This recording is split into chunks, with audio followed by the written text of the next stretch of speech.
చేరిన మీ అందరికీ ప్రభుడును రక్షకుడైన యేసు క్రీస్తు ప్రశస్తమైన నామంలో పరిశుద్ధ అభిషేక అగ్ని పరిచర్య అంతటి తరపున చేరిన మీ అందరికీ నా వందనాలు. ప్రైజ్ లార్డ్ అండి. బయట కూడా చెప్తారా ప్రైజ్ లార్డ్. దేవుని సన్నిధి మనతో ఉండునుగాక. వాక్య భాగంలోనికి వెళ్దాం. యెషయా పుస్తకం 6వ అధ్యాయం 2వ వచన భాగాన్ని చదువుతాం. ఆయనకు పైగా శరాపులు నిలిచి ఉన్నారు, ఒక్కొక్కరికి 6 రెక్కలు ఉన్నాయి. ప్రతివాడు 2 రెక్కలతో ముఖాన్ని, 2 కాళ్ళను కప్పుకొనుచు 2 ఎగురుతా ఉండెను. యెషయా పాస్టర్ గారు చూసిన ఒక చక్కని దర్శనాన్ని అక్కడ ప్రస్తావించిన విధానం మనం చూస్తున్నాం. పరలోకానికి సమీపించిన ఆయన సింహాసనానికి సమీపంగా ఉన్న దూతలను చూస్తున్నాడు. ఆ దూతలు 6 రెక్కలు కలిగి ఉన్నాయి. ఆ 6 రెక్కలు ఎందుకు కలిగి ఉన్నాయో చక్కని వివరణ అక్కడ ఉంది. 1 ముఖాన్ని కప్పుకున్నాయి 2 రెక్కలతో, 2 రెక్కలతో కాళ్ళు కప్పుకున్నాయి, 2 రెక్కలతో ఎగురుతా ఉన్నాయి. ముఖాన్ని ఎందుకు కప్పుకొని చెప్పాను, మనం మొరుగవ్వాలి, దేవుడు కనబడాలి, మహిమ దేవునికి రావాలి, మనకు కాదు. కాళ్ళు ఎందుకు కప్పుకున్నాయి, మన ఇష్టం జరిగిస్తే నిత్యరాజ్యాన్ని సంపాదించుకోలేము. దేవుని ఇష్టం మనం అప్పగించుకోవాలి, దేవుని చిత్తాన్ని మనం జరిగించాలి. 2 రెక్కలు ఎగిరి వెళ్తా ఉన్నాయి. చెప్పకని చెబుతున్న విషయం ఏంటంటే, ఒక రోజున మధ్యాకాశంలో కడబోర శబ్దం ఏర్పడినప్పుడు మనం కూడా పక్షి రాజు వలె రెక్కలు దాల్చి ఎగిరి వెళ్ళిపోతాము. దేవునికి మహిమ కలుగునుగాక. ఎగిరి వెళ్ళాలంటే యోబు పుస్తకం 34:20 ప్రకారంగా బలవంతులే దైవికంగా కొనిపోబడతారని ఉంది. అంటే బలహీనులు దైవికంగా కొనిపోబడలేరు అన్న సంగతి అర్థమవుతుంది. ఏం బలం ఇది? తింటే వచ్చి బలమా, తాగితే వచ్చి బలమా, తేరాగా తీరిగి వచ్చిన బలమా? కాదు. ఆత్మ సంబంధమైన బలాన్ని గురించి బైబిల్లో ప్రస్తావించబడింది. ఎస్తేరు పుస్తకం 10వ అధ్యాయం 2-3 వచనాల్లో మొర్దుకై బలమును గూర్చి అని ఉంది. ఎవరి మొర్దుకై? చెరపట్టబడిన యూదుడని, బానిసలుగా చెరపట్టబడిన యూదుల్లో ఒకడని, బెన్యామీను గోత్రికుడు అని మనం చూసాం. ఇందుకే ఇతని బలం ఏంటి, ఇతని గోత్రం ఏంటి, ఇతని ఆధారం ఏంటి, ఇతని బలం ఏంటి? బెన్యామీను గోత్రాన్ని గురించి మీకు చెప్పాను. బెన్యామీను అసలు పేరు బెనోని. తండ్రి అయిన యాకోబు చేసిన ప్రార్థన, దుఃఖపుత్రుడు కాస్త దేవుని కుడి చేతి పుత్రుడిగా మారాడని, మన కొరకు ప్రార్థించే తండ్రి, దైవజనుడు, సంఘ కాపురి, ఆత్మీయ తండ్రి ఉండాలని, మన కొరకు ప్రార్థించే సంఘను మనం కలిగి ఉండాలని చక్కని లోతైన విషయాల మీద తీసుకొచ్చాను. 2వ ఎస్తేరు పుస్తకం 2వ అధ్యాయం 21-22 వచనాల్లో ద్వారపాలకుడికి పనిచేస్తున్న ఈ మొర్దుకై తన పనిలో నమ్మకత్వం కనపరిచాడని. మొర్దుకై బలం ఏంటంటే నమ్మకత్వం. విశ్వాసి బలం కూడా నమ్మకత్వమే ఉండాలి. దేవుడు మనల్ని నమ్మాడు, నమ్మకత్వాన్ని కాపాడుకోవాలి. నమ్మకత్వాన్ని గురించిన విలువైన సంగతుల మీద తీసుకొచ్చాను. బైబిల్ అంతట్లో మనం చూసాం. సామెతలు 28-20లో నమ్మకస్తులు మెండైన దీవెనలు అని. దీవెనలు అంటే ఎవరికైనా ఆశే, దెబ్బలంటే ఎవరికైనా భయమే. నాకు కావాలి పడతాం. మరి ఎవరికి దీవెనలు? అక్కడ షరత్తు ఉంది, నమ్మకస్తునికని కండిషన్. మనం వెంటనే అడిగితే ఏ విషయాలు నమ్మకం ఉండాలయ్యా అని. పౌలు పాస్టర్ గారు, తిమోతి పాస్టర్ గారు అంటారు, అన్ని విషయాల్లో నమ్మకస్తులుగా ఉండాలి అని. బైబిల్లో 66 పుస్తకాల్లో 5 సంగతులు నాకు కనబడ్డాయి. ఒక వ్యక్తి ఏ విషయంలో నమ్మకస్తులుగా ఉండాలో. నమ్మకత్వంలో కూడా సంపూర్ణతలోనికి రావాలి. మనం దైవజనులుగా మిమ్మల్ని మేము సంపూర్ణంగా చేయాలి, చేసి దేవుని నిలబెట్టాలి. నమ్మకత్వం విషయంలో కూడా సంపూర్ణతను దేవుడు కోరుతున్నాడు. ఒక వ్యక్తి నమ్మకత్వంలో సంపూర్ణతలోకి రావాలి అంటే దేవుని ఎదుట నమ్మకస్తులుగా ఉండాలి. ఇతని రక్షణ కొరకు దేవుడు సేవకుని వాడుకుంటాడు. సంఘ కాపురి, ఆత్మీయ తండ్రి, దైవజనుడు సేవకుని ఎదుట నమ్మకస్తులుగా ఉండాలి. రక్షణ పడిన ఈ వ్యక్తిని గాల్లో వదిలేయలేదు. ఆదామును చేసి ఏదేం తోటలో పెట్టినట్టుగా, గాయపడిన బాటసారిని పూటకూలి వానిటికి చేర్చినట్లుగా దేవుడు నిన్ను ఈ పరిశుద్ధ అభిషేక అగ్ని పరిచర్యలో చేర్చాడు. మందిరంలో నమ్మకస్తులుగా ఉండాలి. ప్రార్థనకి వెళ్ళి వచ్చేది సరిపోద్దా? బైబిల్ చెబుతుంది ఆయన భుజంపై రాజ్యభారం ఉంది. బృహత్తరమైన బాధ్యత దేవుడు మనకి ఇచ్చాడు. పరిచర్యలో మనం నమ్మకస్తులుగా ఉండాలి. ఏదో ఒక పరిచర్యలో మనం ఇన్వాల్వ్ అవ్వాలి. పరిచర్య చేయడంత ఆశీర్వాదం మనం వింటూ వస్తున్నాం. ఐదోదిగా, మన జీవన కొరకు దేవుడు డబ్బులు ఇచ్చాడా? చెప్పండి గట్టిగా. డబ్బులు ఇచ్చాడు. డబ్బులు ఖర్చు పెట్టే విషయాలు నమ్మకస్తులు ఉండాలి. ఈ 5 సంగతుల్లో 4వ సంగతిని గురించిన అధ్యాయాలు మనం అన్నాం, పరిచర్యలో నమ్మకస్తులుగా ఉండాలి అని. మొదటి భాగం చెప్పాను. ఏర్పాటు చేయబడిన వారు కొంతమంది పరిచర్యలో నమ్మకస్తులుగా ఉండి దేవుని చేత ఆశీర్వదించబడి సేవలో గనులుగా కనబడ్డారని. విశ్వాసులైన వారు ఏమంటారంటే, వాళ్ళు సేవకు పిలవబడ్డారండి, వాళ్ళు పరిచయం నేర్చుకోవాలి, పరిచయం చేయాలి. నేను విశ్వాసిని, నా ఇంట్లో పని నాకు తెమలట్లేదు, నా తిప్పలు నాకు ఉన్నాయి, అసలు ఆదివారం రావడమే రికార్డు, ఈ కొద్ది సమయం కేటాయించడానికి చేయడానికి మళ్ళీ పరిచయంలో పాలు పొందమంటే నాకేడ కుదురుద్ది అని మనం మాట్లాడుతాం. చేయాలమ్మానంటే చేస్తే ఉపయోగం ఏముందండి? మాకేమైనా పోస్టులు వస్తాయా? మమ్మల్ని గుర్తిస్తారా? మాకేమైనా ఘనత వస్తుందా? మాకేమైనా విలువ ఉంటుందా? ఎంత చేసినా కూడా ఆడేసిన కొంగలు ఆడేగా. పరిచర్య చేసేది మన గుర్తింపు కొరకు కాదు, మన ఘనతల కొరకు కాదు, ఏదో ప్రమోషన్స్ పోస్టింగ్లు ఇస్తారని కాదు. ట్రెజరర్ పోస్టు, లేకపోతే ఈ పోస్ట్ ఆ పోస్ట్, ఈ పోస్టులు ఏమి లేవాడా. విశ్వాసి అనే పోస్టులో నమ్మకంగా బతితే చాలు మన బతుకి, అదే పెద్ద పోస్టు. బైబిల్లో మనం చూడగలిగాం. ఇర్మియా పుస్తకం 33:22 చదవండి.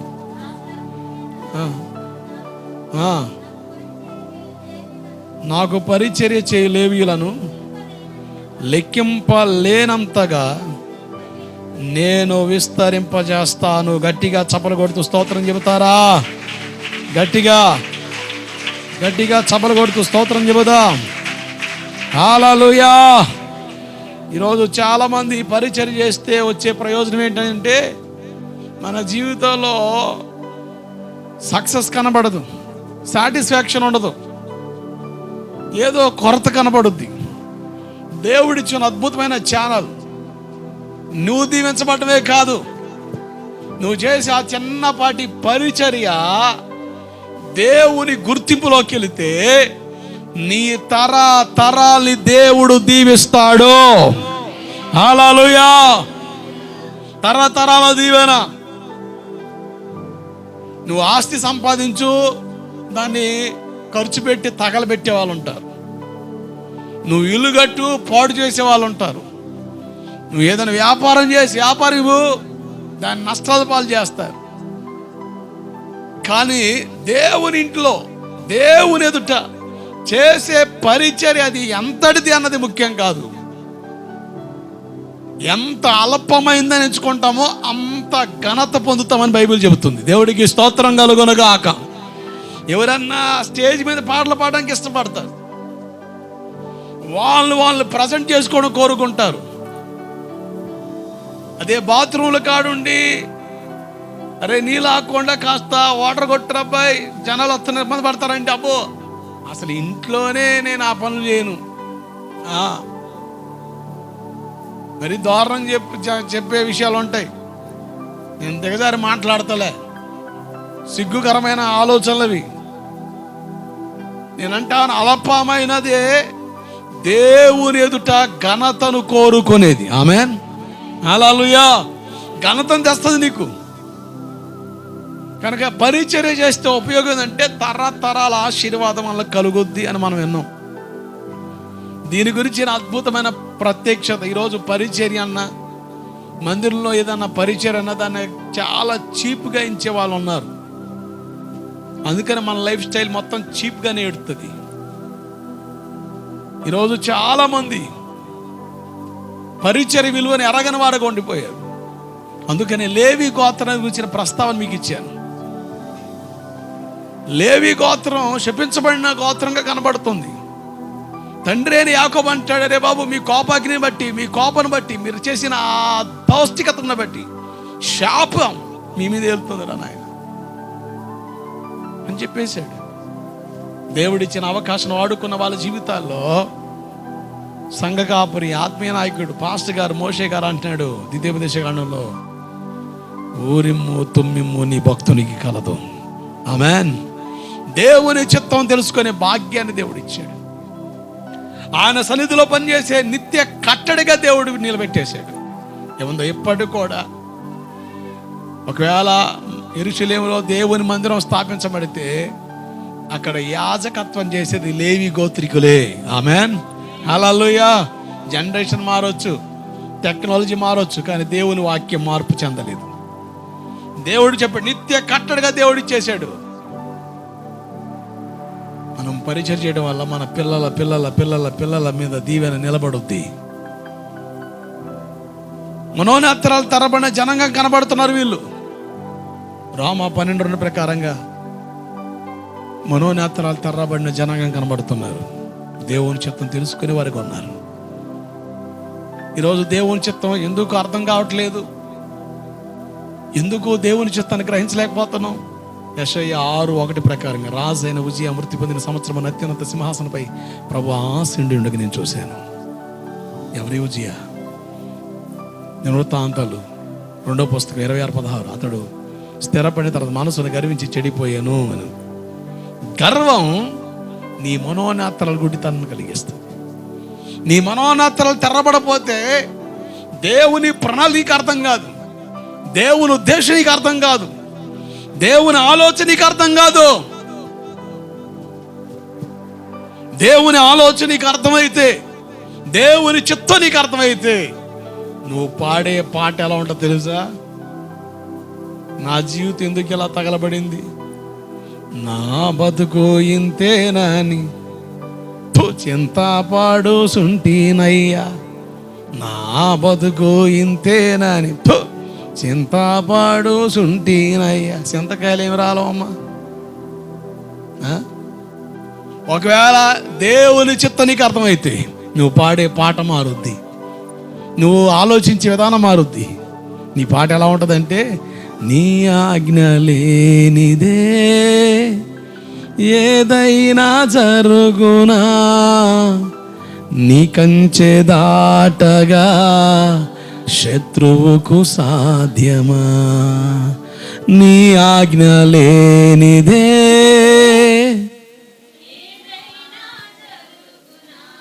నీ కంచె దాటగా శత్రువుకు సాధ్యమా. మా దేవా నీవే మా తోడుంటే అపవాది తలచిన కీడులన్నీ, మా దేవా నీవే మా తోడుంటే అంతే చాలును. అపవాది తలచిన కీడులన్నీ మేలైపోవును. మా దేవా నీవే మా తోడుంటే, పాడాలందరూ.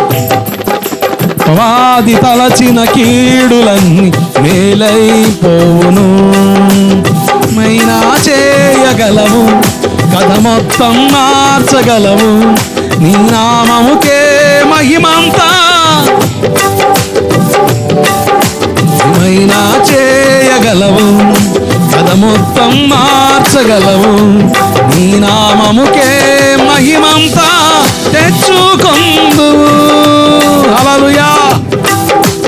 దేవుడు నీకు అర్థమైతే నువ్వు పాడే విధానం ఎట్లుంటది, నువ్వు కోరుకునే కోరిక ఎట్లా నువ్వు నాకుంటే చాలు. అధికారం కాదు, ఒక రికమెండేషన్ కాదు, నువ్వు నాకుంటే చాలు. Everything will be changed.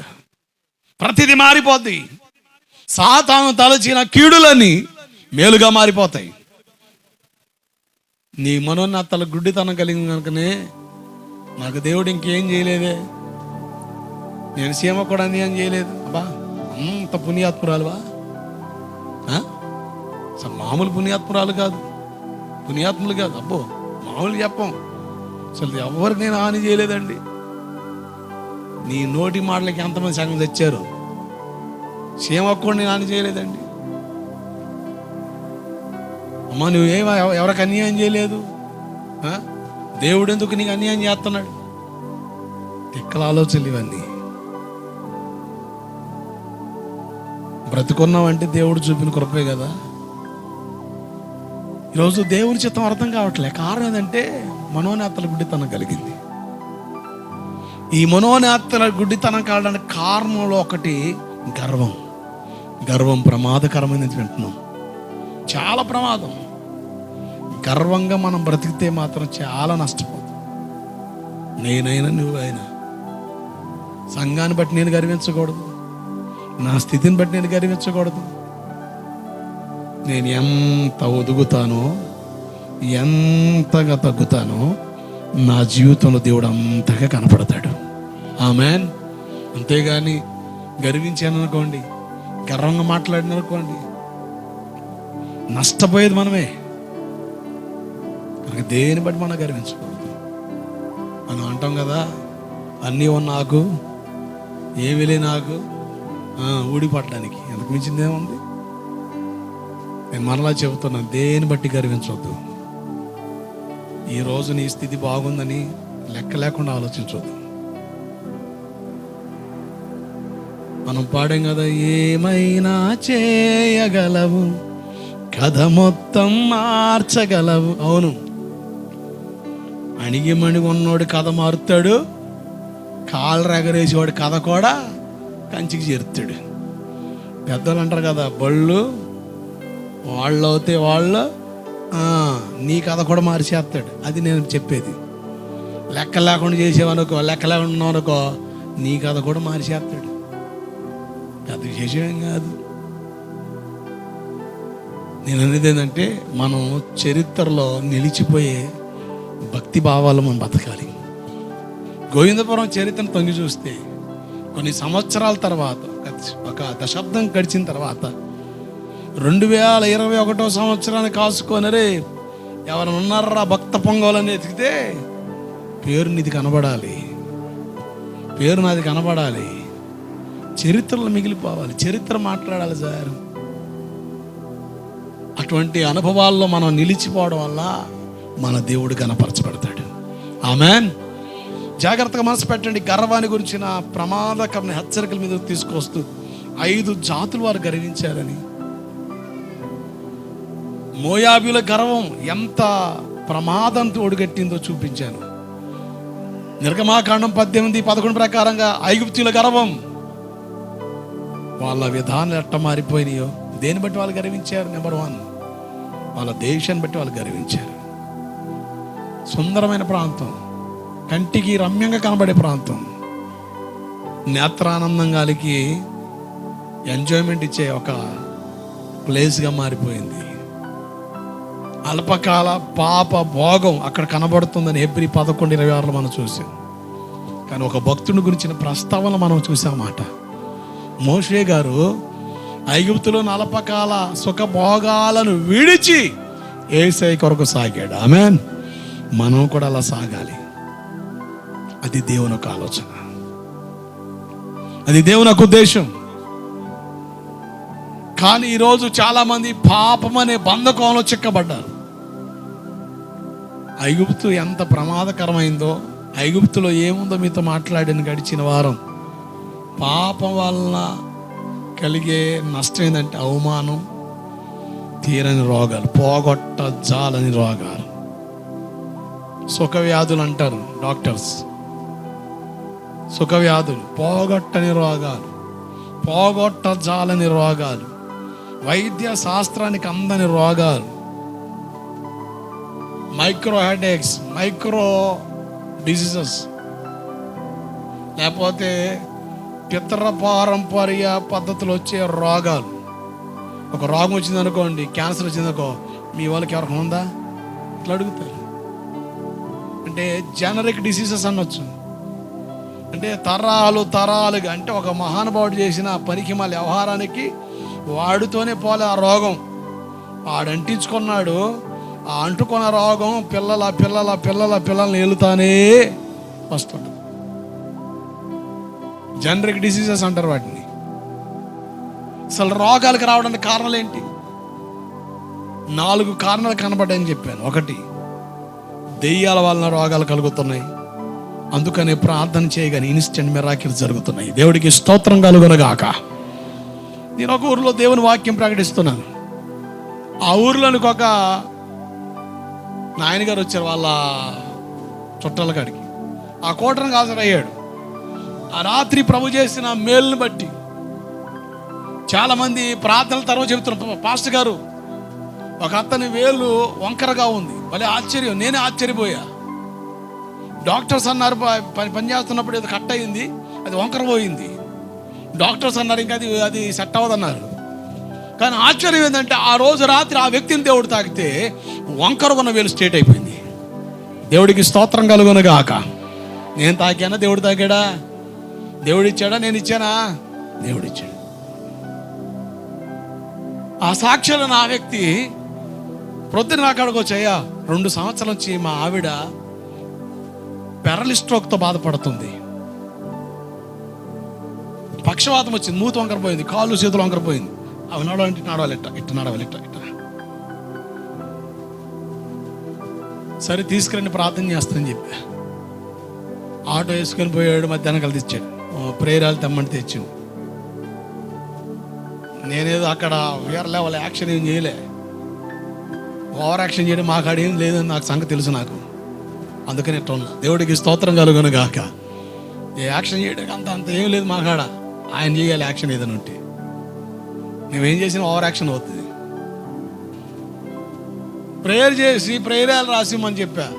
ఆ కాళ్ళకి చేతులకి రాశారు. నేను నడువు అన్నా. భలే ఆశ్చర్యం, ఆమె అట్ట నడిచి అలా వచ్చింది. మనం నడుస్తుండగానే కాలు సెట్ అయిపోయింది, చెయ్యట్టం ఇట్లా రావడం మొదలుపెట్టింది, చేతులకు ఆ వేలు కదలడం మొదలుపెట్టినాయి, ఈ మూత వంకరపోయింది, సెట్ అయిపోయింది. ఒక 5 minutesలోనే 2 సంవత్సరాలు వైద్యం చేస్తున్నా కూడా తగ్గన వ్యాధి స్పాట్లో దేవుడు తాకగా ఆ కట్లు తెగిపోయినాయి. దేవుడికి మహిమ కలుగునుగాక. ఇటువంటి అద్భుతాలు చాలా ఉన్నాయి. అంతేందుకు ఇక్కడ కూడా చాలా జరిగినాయి. ఇది నాకు జ్ఞాపకం వస్తే ఒక రోజున అదిగో సహోదరులు రాజుగారు వాళ్ళ తాలూకా ఆమెను తెచ్చారు. డిసెంబర్ 31 ఆ రోజు నాకు బాగా గుర్తు. పాత మందిరం 31st నైట్, అది 3 రోజులు ఉపవాస ప్రార్థన జరుగుతున్నాయి. వాగ్దానాలు తీసుకున్నారు, బ్రేక్ ఇచ్చాను. కొంతమంది జయ వచ్చి ప్రార్థన చేయండి. నేను అన్న ఆల్రెడీ దేవుడు తాకాడు ఆమెని, నేను తాకేదేందని. నేను అటు తిరిగాను, ఈమె నడుస్తుంది, సెట్ అయిపోయింది, చప్పలు కొడుతున్నారు. ఏం చూస్తే ఆమె నడుస్తుంది. ఎవరు తాకారు? దేవుడు తాకాడు. నేను ఎవరిని పరిచయం చేస్తానంటే అట్టికాయ పరిచయం చేయట్లేదు. నేను ఏం పరిచయం చేయట్లేదు? నేను అట్టికాయ పరిచయం చేయట్లే. పిల్లలు లేరా, అట్టి పండిస్తానంటలే. నేను మీకు అద్భుతాలు జరగాల. ఇదిగో నేను 40 రోజులు ప్రార్థన నుండి అభిషేకించిన తైలం ఇది. రాయండి దయ్యాలు పోతాయని నేను ప్రేరాలు పరిచయం చేయట్లేదు. ఏం చేయట్లే. నా కేసు ఎవరో తెలుసు కనుక నీకు అట్టికాయ కోసం చెప్పవసరం లేదు. నేను నాకు ఏసు ఎవరో తెలుసు కనుక బాధల్లో ఉన్నావా, బాదం పండు ఇస్తానని చెప్పవసరం లేదు. నేను అప్పులో ఉన్నావా, అంజూర పండు ఇస్తానని చెప్పవసరం లేదు. ఈ పండు నేను పరిచయం అవసరం లేదు. నాకు ఏసు ఎవరో తెలుసు గనక నేను నీకు యేసునే పరిచయం చేస్తున్నాను. దేవుడికి స్తోత్రం కలుగునుగాక. ఇంకా నువ్వు అట్టి పండునే చూస్తున్నావు, నీకు యేసే అర్థం కాలే. అర్థమవుతుంది నా మాట? నేను ఎవరిని పరిచయం చేయాలి మీకు? ఎవరి కోసం నేను మాట్లాడాలా? అదిగో తండి ప్రార్థన చేస్తున్నా, పిల్లలు నిలబడండి అని చెప్పి ప్రార్థన అట్టిపండు తిను. ఏడొచ్చింది ఇది? ఏడు నుంచి పట్టుకొచ్చారు ఇది? ఆది కాండంలో సంతానం ఇచ్చే ఫలం కోసం రాయబడి ఉంది. ఆడ నుంచి ఏరుకొచ్చాడు మా వాడు. ఇక కోతనే ఉన్నాడు ఇప్పటికి కూడా కాయలు.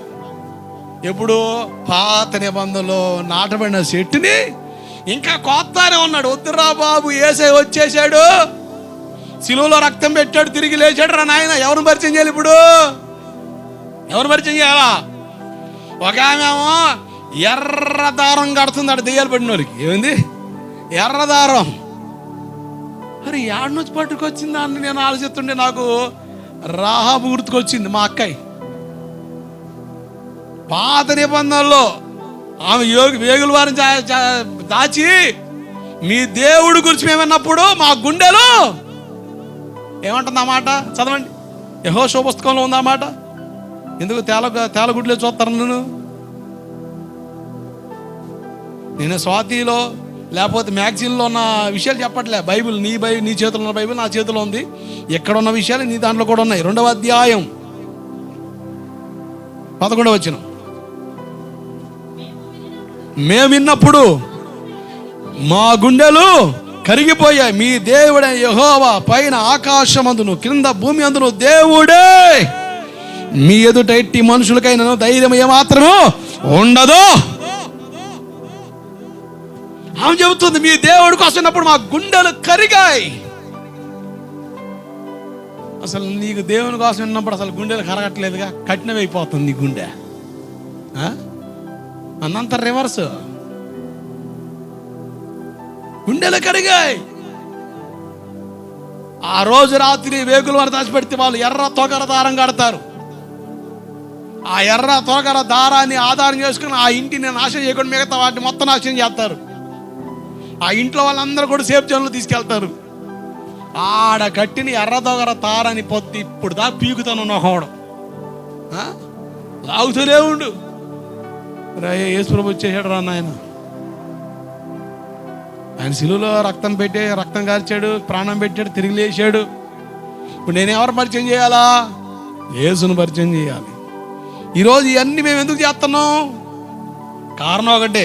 ఎఫెసీ 4:20 చదవండి. ఇప్పుడున్న సంఘం పరిస్థితి ఎట్లా ఉందో అక్కడ రాయబడిన మాట. అయితే మీరు యేసును గురించి విని ఆయన యందు సత్యం ఉన్నదని ఉన్నట్టుగానే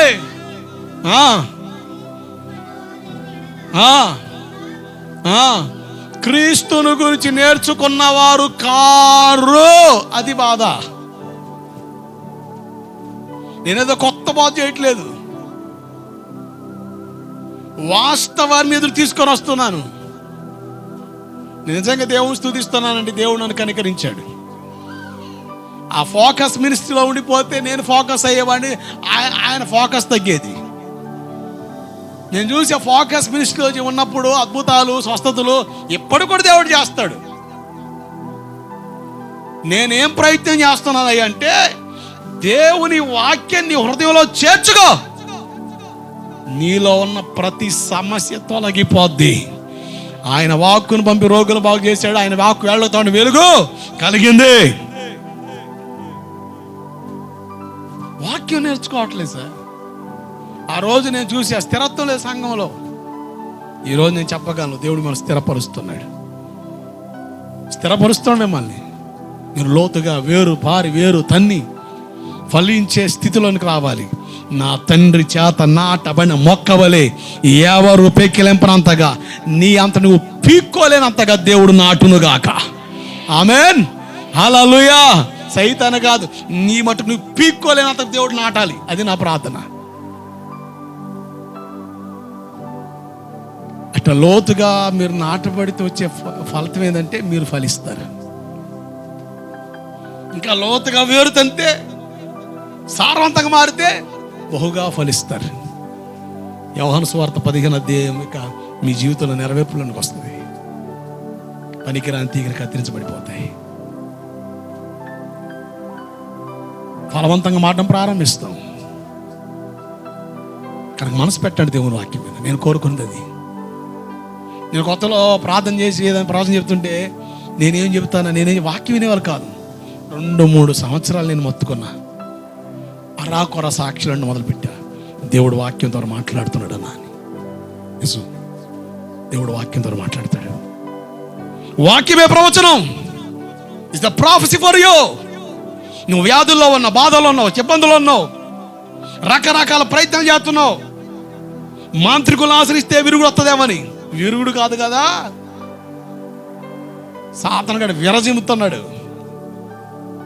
లేకపోతే వీళ్ళని ఆశ్రయిస్తే, వాళ్ళని ఆశ్రయిస్తే రీజన్ ఏంటి నీకు తెలిస్తే, దాన్ని అప్పగించుకుంటే, ఒకవేళ నీ వ్యాధి కారణం మూలం సాతానా, ప్రార్థనలో ఏకీపించు, అద్భుతాన్ని దేవుడు జరిగిస్తాడు. ఆమేన్. 2వ కారణం చూడండి, మత్తయి సువార్త 9వ అధ్యాయం 2వ వచనం. What is the reason for hour sickness? మన రోగాలకి కారణం ఏమిటి?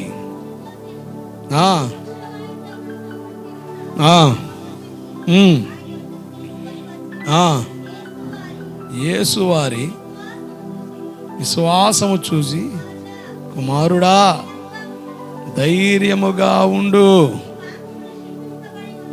ఏమన్నాడు ఆయన? పక్షవాయుగల రోగిని తెస్తే ఏమన్నాడు ఆయన? లేచి నడు, బయటికి రా, సాతానా కాళ్ళ నుంచి బయటికి రా, కమ్అట్, వామిటింగ్ కోసం బయటికి రా, వామిటింగ్స్ కమాన్ బయట పెట్టు. కొంతమంది కొన్ని చర్చిలకు పోతా, ఆ చర్చికి పోయే వాళ్ళు బకెట్ తెస్తారంట, బైబిల్ మరిచిపోయినా దానికి బకెట్ల సంఘం అని పెట్టారు. ఏ సంఘం? ఆడ పోయిన వాళ్ళు అందరు వాతులు చేస్తారంట. భలే విచిత్రం కాదు? బయటికి రా, కాళ్ళ నుంచి రా, వేల నుంచి రా, ఇవన్నీ షోయింగ్సే. అక్కడే ఆయన ఆ పనులు చేయలే. ఇప్పుడు ఒక వ్యాధిగ్రస్తుని తీసుకొస్తే లేచి నడుచుదువుగాక. మీరు నన్ను ఒప్పుకోవట్లేదు కదా, నాకు పవర్ లేదు అంటున్నారు కదా, నాతో దేవుడు లేదు అంటున్నారు కదా, రుజువు చేస్తాను లే. చాలామంది అంతగా యేసు ప్రభు భూమి మీద తిరుగుతూ సేవ చేస్తుంటే పరిచయాలు, సదిక్యులు, శాస్త్రులు ఏమనేవాళ్ళు? ఆయన రైట్ కాదు, మేము అనుకున్న రైట్ అనుకున్న కొత్తలు, కానీ రైట్ కాదు అని వాళ్ళ వ్యసనాన్ని వెలగడం మొదలు పెట్టారు. మరి వాళ్ళకి ప్రూఫ్స్ ఇవ్వడం కొరకు మాకు లేక ఆయన కూడా కాస్త చేయాలి యాక్షన్. ఎక్కడ కూడా చేయలే. నేను అంటాను, రుజువులు మేము చూపవసరంలే. రుజువు పరచడానికి ఆకాశమందున దేవుడు పనిచేస్తాడు. దేవుడికి స్తోత్రం కలుగునుగాక. ఒకరోజు నీ మట్టి బుర్రకు అర్థమవుద్ది.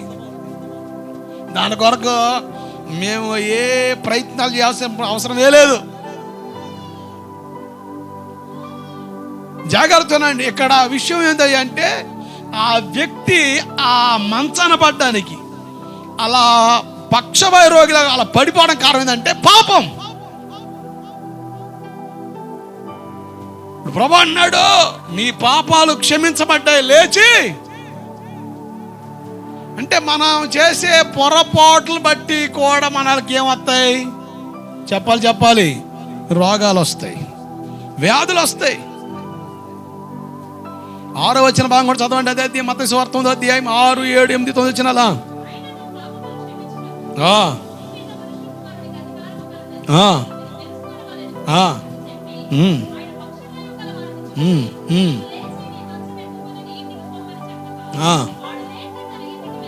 జాగ్రత్త పిల్లరా.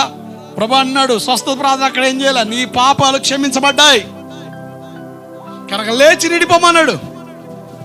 అంటే ఈ వాక్యం ఏం తెలియజేస్తుందంటే, మన పాపాన్ని బట్టి కూడా మన వ్యాధులకు గురవుతాం. నువ్వు చేసే పనికి మాల పనులకు వ్యాధులు వస్తాయి. నేను చెబుతున్నాను, నువ్వు ఏడకనుపో, ప్రార్థన చేస్తే చచ్చిపోయే వాళ్ళు లేచే అభిషేకం గల దైవజనులు ఆడుంటే ఆడికి పో, నీ రోగం పోదు. ఆడున్నప్పుడు కాసేపు బాగుంటుంది, మరలా మొదలవుద్ది. అలాగని మాలో ఏదో లోపం ఉందని నువ్వు అనుకుంటే పొరపాటు. అది ఏదో తెగబోతున్నారు. నేను కూడా పోయాను, నాకేం జరగలేదా? ఎందుకు జరుగుద్ది? చేయాల్సిన వ్యవహారం మొత్తం చేస్తుంటివి. కొంతమందికి సెంతెచ్చిన పులుసు అవట్లే, ఊరు పొమ్మంటుంది, కాడి రమ్మంటున్నా కూడా ఈడు సోకులు, ఈడు బడాయిలు, ఈడు హెచ్చులు. నువ్వేం చెబుతావు పిల్లలకి నీతి? 56వ సంవత్సరాలు వచ్చినా నీకు లవరా?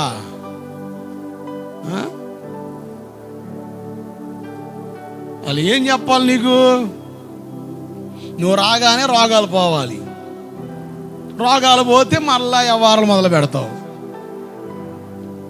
దేవుడు కనికరిస్తున్నాడు కానీ బతుకుతున్నామండి. దేవుడు మౌనం అయితే నేను ఎవడు బతికించలేడు, అది మర్చిపోకు. ఎల్లకాలం ఆటలు సాగుతాయా? దేవుడు అవకాశం ఇస్తున్నాడని చెప్పేసి ఆయన ఆసరం చేసుకొని ఆయన తెక్కలోటు చేస్తావు. నువ్వు మసిపూసి మారిడికాయ చేయలేవు. నేనంటే డోంట్ ప్లే అగెన్స్ట్ గాడ్. దేవునికి ఎదురుగా నువ్వు చెలగాటం ఆడక తగలబడేది నువ్వే, నష్టపోయేది నువ్వే. చాలా మట్టుకు ఈ రోజుల్లో ఇప్పుడున్న పరిస్థితిని బట్టి, ఇప్పుడున్న దరిద్రులను బట్టి నేను చెప్పగలను, వైద్య శాస్త్రానికి కూడా అంతు చిక్కని వ్యాధులతో మనుషులు బాధపడతారు. ఈ చివరి దినాల్లో జరిగేది అదే. There will be no treatment. ఇక నువ్వు దేవుడు ఆడుకుని పోయిన ఉపయోగం ఉండదు. నేను అనుభవపూర్వకం చెబుతున్నాను. I'm not saying simply. నేను సింపుల్ చెప్పట్లే, నా అనుభవంతో నుంచి చెబుతున్నాను. నేను నా కాడకు ఒక తమ్ముడు వచ్చాడు. నేను ఎక్కడ వచ్చిన కొత్తలో వచ్చేవాడు. ఏడికి వస్తా నేను అన్నాను, మీ ఊర్లో ఏదైనా మంచి సంఘం ఉంటే ఆడికి వెళ్ళు, వారం ఏడొస్తే ఇబ్బంది పడతాం చెప్తావు కానీ ప్రశాంతంగా వెళ్ళు అని చెప్తే సరే అని చెప్పేసి నేను 2-3 సార్లు చెప్తే ఆగాడు. అన్నీ వాళ్ళ ఏరియాలో ఒక సంఘం ఉంటే ఆ సంఘానికి వెళ్తున్నాడు. ఆయన కూడా చక్కగా వాక్యం చెప్పే దైవజనుడు, చక్కగా ఆత్మీయంగా నడిపించబడే సంఘం. ఓ మంచి సహవాసంలోనే జాయిన్ అయ్యాడు. ఒక వారం వాళ్ళ నాన్నగారు బాగోలేదు. వాళ్ళ నాన్నతో కలిసి పొలం వెళ్ళాడు పనికి, నీళ్ళు పెట్టడానికి. రాత్రి పొద్దున వద్దామని కుదరలేదు. ఒక ఆదివారం మిస్ అయ్యాడు. పాస్టర్ గారు అడిగింది, ఆ తమ్ముడు రాలేదంటే ఇది పరిస్థితి అయ్యా, మరి ఏం తెలీదు, నీళ్ళు పెడుతున్నారు అనుకుంటాను. తర్వాత వారం కొట్టకి బ్రేక్ అయ్యాడు. 3వ వారం కబురు పెట్టాడు, ఒకసారి అబ్బాయి ఉంటే రమ్మని కలమని చెప్పండి అని. 3వ వారం అయిన తర్వాత వెళితే ఆడ పాస్టర్ గారు అన్నాడు, నువ్వు వస్తే సక్రంగా చర్చికి రా, లేదు మానుకో, అంతేగాని నీకు ఇష్టం వచ్చి వస్తాను, కష్టమైతే మాను కుదరదు అని మోహం మీద చెప్పేశాడు. దానికి ఎతగాడు ఫీల్ అయ్యాడు. ఫీల్ అయ్యి 6 నెలలు ప్రార్థన మానుకున్నాడు. నేనే పొరపాటు చేయలేదు, కావాలని మానుకున్నాను. అయ్యగారు ఏంది అట్ట అన్నాడు, అందరిలే నేనేమన్నా తేడా చేస్తాను, నేను మంచిగా వెళ్తున్నా కదా, మంచోండే కదా, ఏమనుకుంటున్నాడు, ఏం చెప్పారు అని ఏవో ఎక్కడికో పోయాడు నయమనలేక. చివరికి తలపోటు, విపరీతమైన తలపోటు. ఇక నేను గుర్తుకొచ్చా, సరే ఆయన దగ్గరికి వెళ్ళి ప్రార్థన చేసుకొస్తే తగ్గుదు కదా. ఇప్పుడు ఉపవాస ప్రార్థన జరుగుతూ ఉన్నాయి. 2 రోజులు బాగలేదు కదా, ప్రార్థనలు ఉండి సరే ఉన్నాడు. అతను అనుకున్నాడు ఇక ప్రార్థన చేస్తే పోద్దు అనుకున్నాడు. మధ్యాహ్నం కొట్టడానికి వచ్చాడు, ప్రార్థన చేశా. సాయంత్రం వచ్చాడు, అట్టం తమ్ముడు అంటే అట్లేగా ఉందన్న, తగ్గలేదన్నాడు. అతను డౌట్ ఏర్పడింది, ఏంది అప్పుడు ప్రార్థన చేస్తే బలి తగ్గింది, ఇప్పుడు తగ్గట్లేదే అంటే నాలో పవర్ తగ్గింది అనుకున్నాడు ఆయన.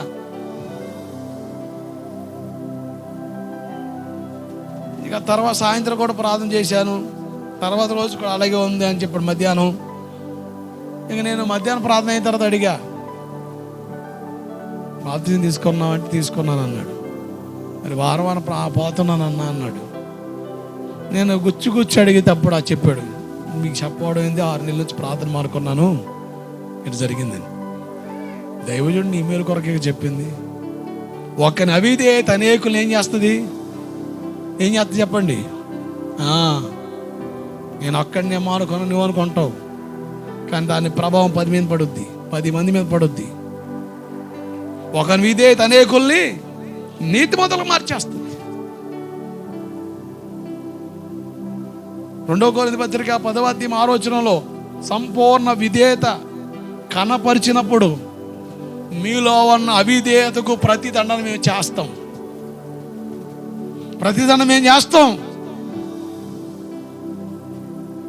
నాకు తెలిసి ఒక తమ్ముడు సంఘానికి వెళ్తాడు. ఆ సంఘంలో షార్ప్ 9:15 కోవడం స్టార్ట్ అవుద్ది. 9 కల్లా ఆల్మోస్ట్ అందరు హాజరైపోతారు. ఆప్షన్ 9:30 లోపు రావాలి. 9:30 దాటి వస్తే మాత్రం చర్చిలోకి అలాట్మెంట్ లేదు, బయట నిలబడి వాక్యం వినాలి, బయటే ఉండాలి, లోపలికి లేదు. వచ్చిన వాళ్ళు దైవీ క్రమంలో కట్టబడిన సేవలు గనక వాళ్ళు అక్కడ నిలిచి నేను చేసింది పొరపాటే అని ఆగారు. విడి సంఘాలు చేసామనుకోండి, క్రమం ఎరగని సంఘాలు చేసామనుకోండి, ఈ చర్చే ఉందా ఏంది, ఎప్పటికే చాలా మంది నన్ను రమ్మని నాకు ఇన్విటేషన్లు ఇస్తున్నారు. 100 మంది. ఎంతమంది? 100 మంది రా వచ్చి మా చర్చిలో ఒక పాట పాడు, మా చర్చికి రా ఒకసారి. నీ అంతమంది పిలుస్తున్నా, నేను ఏదోలే పోనోలే పార్టీగారులు ఫీల్ అవుతాడని నేను వస్తుంటే ఏందో మరి ఈ మనిషికి నేను ఎక్కువైనట్టు కొన్నా. నా సంగతి తెలియదు అనుకుంటా. నేను ఆగితే 10 మంది ఆగుతారు. నా పవర్ అర్థం కాలే అయ్యే గారికి. చాలా పవర్, నరకానికి వెళ్ళి పవర్. ఎందుకు పౌలు గారు అన్నాడు, సంపూర్ణ విధేయత మీరు కనపరిచినప్పుడు మేము ప్రతి దండన అవిధేయతకు విధించగలం. సమస్త విధములైన అవిధేయతకు మేము ప్రతి దండ వేయగలం. ప్రార్థన చేత నిద్రపోతున్నావు మళ్ళీ అంటే అసలు అటు చూస్తా తెలుసా, అసలు దర్శనం పోయింది అన్నట్టు చూస్తుంటాం. మళ్ళీ పార్టీ గారు లేపిన పాస్టర్ గారు అసలు అబ్బో అసలు ఎట్టంటే అసలు 102 స్థాయిలోకి వస్తుంది కోపం. ఇది నిద్రపోవట్లే.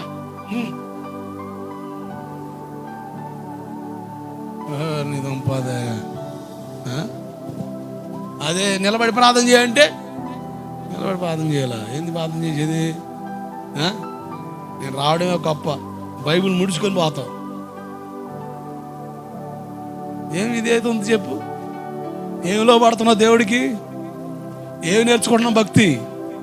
ఇవన్నీ చిన్న చిన్నవేనండి, ఇవన్నీ చిన్న చిన్నవే. చిన్న చిన్న వాటిలోనే తప్పిపోతున్నాం అండి. పెద్ద పెద్ద అవసరం లే, చిన్న చిన్న వాటిలో తప్పిపోతున్నాం. నేను ఆ తమ్ముడితో అన్నా, ఒప్పుకో దేవుని దగ్గర క్షమాపణ కోరు.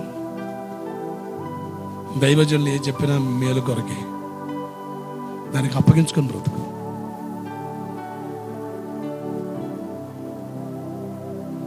ఎవరన్నా నాకు తెలిసిన వాళ్ళు సేవకులు కానీ, ఆ సేవకులకున్న వాళ్ళకున్న నాయకులు, వాళ్ళ మీద ఉన్న దైవజనులు వాళ్ళ కోసం లేనిపోని మాటలు చెబుతుంటే నేను నవ్వుతా మాట్లాడుతా మళ్ళా మెల్లగా తిప్పుతా కదా. నాయకత్వంలో పడు, నీ దైవజనంలో పడ, నీకు ఆశీర్వాదం.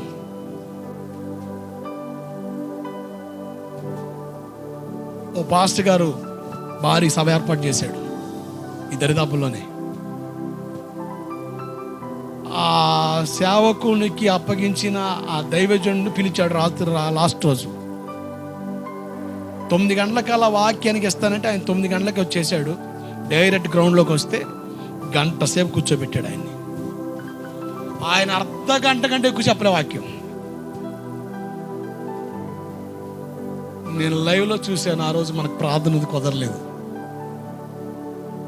ఆ సేవకుడు నాకు బాగా తెలుసు, ఆ దైవజనుడి గురించి నాకు చాలా బాగా తెలుసు. ఆ దైవజనుడు నాకు చాలా అభిమానం. ఈనాటి సంఘాలకు ఉపదేశ క్రమాన్ని బోధించే ఒక మంచి దైవజనుడు. ఆయన కోపం వస్తే మాత్రం బలిపీఠం మీద ఉతికారేస్తాడు, నిలబెట్టి అక్షంతలేస్తాడు. కానీ ఈయన విషయంలో మాత్రం చాలా నవ్వుతా సున్నితంగా మాట్లాడి అలా ముగించి వెళ్ళిపోయాడు.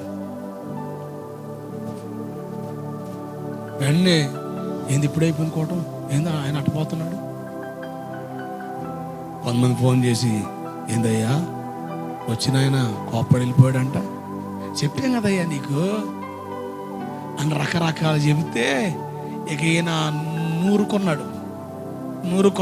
అసలు ఆయన కాడ నేను వెళ్ళేదేంది, ఆయన పిలిచేది ఏంది, నేను చేసుకోలేనని ఫుల్గా బండి టర్న్ చేయడానికి మంచి రేజ్లో ఉన్నాడు.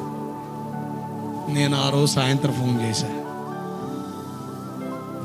నా కోటం బాగా జరిగింది అనుకుంటా కదంటే చెప్పుకుంటూ వచ్చాను. నేను అన్నా ఆ సేవకుని వదులుకోకన్నా, ఆ దైవజుడికి దొరకడమే మేలు అని మొత్తం చెబితే ఆ దైవజుండే స్వచ్ఛందంగా చెప్పిన డైలాగ్ ఏంటంటే, నిజంగా అన్నా ఇప్పుడు కనుక నువ్వు ఫోన్ చేయకపోతే నేను మొత్తం రివర్ చేసుకొని ఉన్నా. ఇంకా అవసరం లేదు, ఆయన పిలిచేది ఏంది, సేవకులు లేరా, ఆయన డేట్లు కావాలా. నేను ఒక రథసారథి లేక నయమానికి ఇచ్చినట్టుగా మెల్లిగా డోసు మెల్లిగా ఎక్కించా. ఈనాటి తరానికి అవసరం ఆ దైవజనుడిని. అమ్మయ్య మనసు కుదుటపడింది. అందరు గోళం లేపేశారు. ఈరోజు చాలామంది ఎట్టున్నారంటే దొరికితే కారాలు మిరియాలు నూరి కొంచెం అదనంగా యాడ్ చేద్దామని కొనేవాళ్ళే కానీ వాస్తవాన్ని ప్రకటించడానికి చెప్పడానికి నా స్వలాభాన్ని నేను చూసుకుంటే రేపొద్దున దేవుని ఎదుట బహుమానం పోగొట్టుకుంటాను. నాకు తెలిసిన సత్యం ఒకటే, సంపూర్ణంగా లోబడు, దేవునికి అప్పగించుకో. నాకు ఆశ. నాకు తెలిసింది ఒకటే, నేను పక్క సంఘం చెడగొడితే నా సంఘం చెడగొట్టబడుద్ది. పక్క సేవకులు చెడగొడితే రేపొద్దున దేవుడు నాకెవరిని అప్పగిస్తే వాళ్ళు చెడగొట్టబడతారు.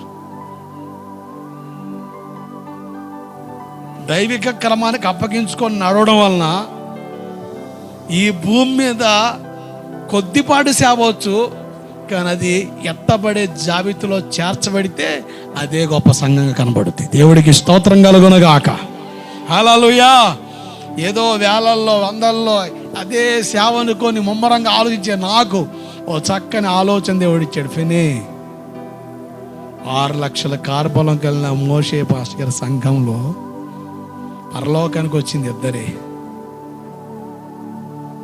ఇప్పుడు సంఘస్థులు ఎంతమంది పరలోకంలో ఆయనకి? భూమి మీద బైబిల్లో ఒక మాట ఉంది, లోకాసు వార్త 16:15. చదవండి ఒకసారి త్వరగా.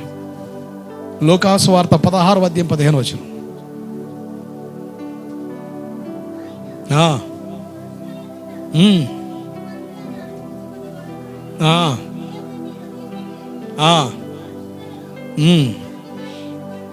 మనుషుల్లో ఘనముగా ఎంచబడినది దేవుని దృష్టికి అసహ్యం. మనుషుల దృష్టికి ఘనంగా కనబడుతుందా? దేవుడు అసహించుకునే కొన్ని కార్యకలాపాలు కొనసాగిపోతాయి. ఇటువంటి చాలా విలువైన మాటలు బైబిల్లో ఉన్నాయి.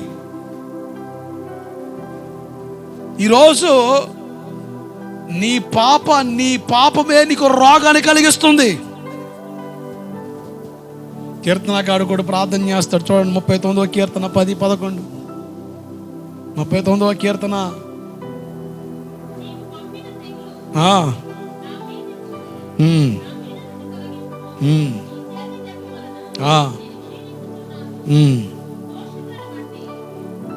కీర్తనకాడు అన్నాడు, అయ్యో ఈ బాధ నేను భరించలేకపోతున్నాను, నీ చెయ్యి నా మీద బరువుగా ఉంది. ఏడ్చాడు. ఎంతగా ఏడ్చాడు తెలుసా దేవుని కాడ? కీర్తనకాడన దావీదు గారు బెత్షెబాతో చేసిన పొరపాటు ఒక్కటే కనబడింది బైబిల్లో. ఒక్క బెత్షెబా విషయంలోనే తోలనాడాడు, తొందరపడ్డాడు. వెనువెన్ను ఒప్పుకొని విడిచిపెట్టుంటే శిక్ష ఖరారయ్యేది కాదు. దేవుడు శిక్ష ఖరారు చేసేంత వరకు 13 సంవత్సరాలు దాచుకుంటూ వచ్చాడు పాపాన్ని. లాయర్ వచ్చి ప్రవక్త చెప్పేశాడు, ఆ మనుషుడు నువ్వే, ఇక నుంచి నీ ఇంట్లో యుద్ధాలు స్టార్ట్ అయిపోతాయి, గలిబిలికి గందరగోళం స్టార్ట్ అయిపోతాయి.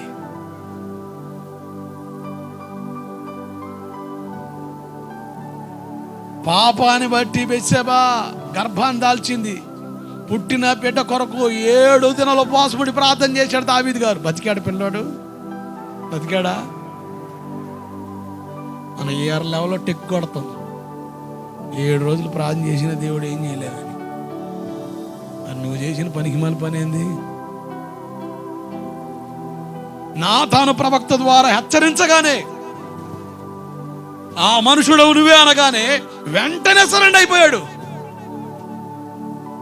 అదే డైలాగ్ మనకు చెప్తేనో, నేను ఒక్కదాన్ని చేశానా, నేను ఒక్కడే చేశానా, వాళ్ళు లేరా వీళ్ళు లేరా, ఎవరి గురించి చెప్తాను నువ్వు?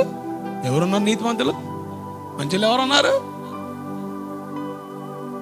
మరి పో నరకని కాలతో పాటు కలిసి చేసేదేమీ లేదు. దావీదు నా హృదయానుసారుడు అని చెప్పడానికి కారణం ఏంటి? బెత్షెబా పాపం చేశాడు, కుటుంబ వ్యవస్థ చిన్న భిన్నమైపోయింది. మరి ఎందుకు అంత గొప్ప సాక్ష్యం పొందుకోగలిగాడు? దావీదు నా హృదయానుసరుడు అని చెప్పాడు దేవుడు. కారణం తెలుసా? లోబడే స్వభావం ఉంది. సౌలుకి దావీదుకు ఉన్న తేడా అదే. సౌలు ఏ పాపం చేశాడండి? సౌలు ఏమైనా పాపం చేశాడా? ఏ అమ్మాయిని చెరిచాడా? పనికి మళ్ళీ వ్యవహారాలు చేశాడా? జస్ట్ దేవుడు చెప్పిన మాటలు మీరాడంతే. సేవకుడు దుఃఖానికి కారకుడుగా మారాడు. సామ్యూయల్ పాస్టర్ గారు ఒక రాత్రి అంతా ఏడుస్తూనే ఉన్నాడు. పాస్టర్ గారు వచ్చి ఆ రంకెలేదంటే పొరపాటు కప్పెట్టి మాట్లాడుతున్నా, రంకెలేదంటే ఏవేవో కారణాలు చెప్పాడు కానీ లోబడలేదు. అందుకనే సౌలు కుటుంబం రోజు రోజు క్షీణించింది, దావీదు కుటుంబం అంతకంతకు వరిదిల్లింది. దేవుడికి స్తోత్రం కలుగునగాక. ఒప్పుకోవాలన్న ఆశీర్వాదం గొప్పదండి. ఒప్పుకొని విడిచిపెట్టాలన్న ఆశీర్వాదం గొప్పది. ఈరోజు మనకు అర్థం కావట్లేదు అది. పశ్చాత్తాప కీర్తనలు రాశారు. 73 కీర్తనలు దావీదు గారు రాశారు. 150 కీర్తనలు, 73 కీర్తనలు దావీదు గారు రాశారు. ఆ 73 కీర్తనలో 7 కీర్తనలు పశ్చాత్తాప కీర్తనలే. దాంట్లో ఒకటి చూడండి, కీర్తనలు 6, 5, 6 వచ్చినారు త్వరగా.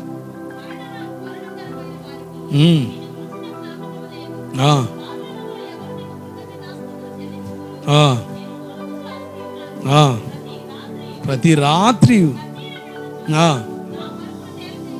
రాజు కదండి, ఏదో ఆశపడ్డాడు, తేడా చేశాడు, తప్పును కవర్ చేసుకున్నాడుగా, ఆయన చేర్చుకున్నాడుగా. రోజు రాత్రి ఏడ్చేది ఏంటండి? ఈరోజు ఎంత కఠినాత్మకంగా ఉన్నామంటే, కఠినలుగా చేసేది పొరపాటు.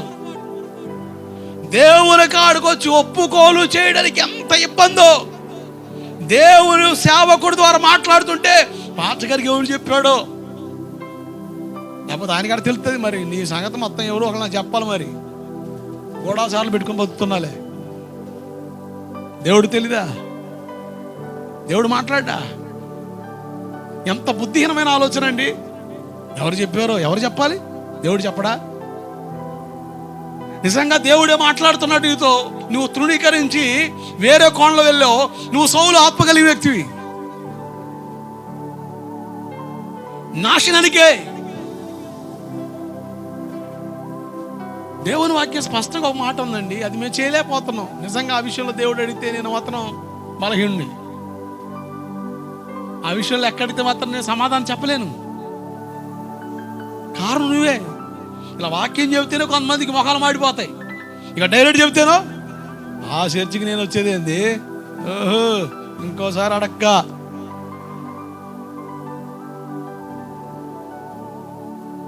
భక్తి నేర్చుకున్నావు, ఏం ఆత్మీయత ఉంది నీకాడ?